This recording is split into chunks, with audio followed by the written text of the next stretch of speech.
श्रीराम विजय कथा अध्याय 10 भाग 1 नको रे जाऊ रामराया। राज्याभिषेकाला जाण्याची तयारी राम करीत होता.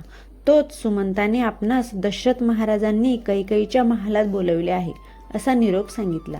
निरोप कळताच राम रथात बसून कैकेयीच्या महालाकडे पित्याच्या दर्शनास निघाला. त्यावेळी रामाचे सौंदर्य विशेष खुलून दिसत होते. त्याच्या कानात मकर कुंडले होती, कपाळावर केशरी गंधाचा टिळा लावला होता, गळ्यात मोत्यांच्या माळा होत्या, हातात धनुष्यबाण शोभत होते.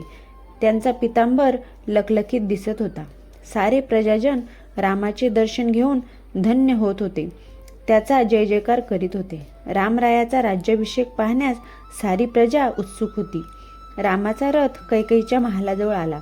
राम, लक्ष्मण आणि सुमंत रथातून खाली उतरले आणि कैकेयीच्या महालात दशरथ राजाजवळ आले तर त्यांना काय दिसले? महाराज जमिनीवर मूर्छित होऊन पडले होते. डोळ्यांतून अश्रुधारा वाहत होत्या. दशरथ कैकेयी यांना वंदन करून रामाने कैकेयीस विचारले, महाराजांना कसले दुःख झाले आहे? ते भूमीवरच का निजले आहेत?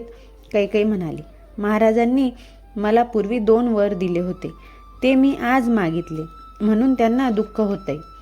राम म्हणाला, असे कोणते वर तू मागितलेस की ज्याने महाराजांना एवढे दुःख होत आहे?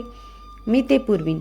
तेव्हा कैकेयी म्हणाली, भरताला राज्य मिळावे हा एक वर मागितला.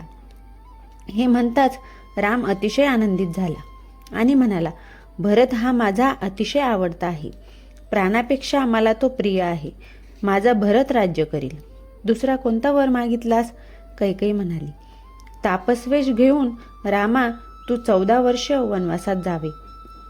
राम म्हणाला, ही पण मातृआज्ञा, म्हणून मी अवश्य पाळेन. मी तुमच्यासाठी राज्यत्यागच काय, पण प्राणत्यागही करीन. आई, आजपासून हा राम वनवासी झाला आहे.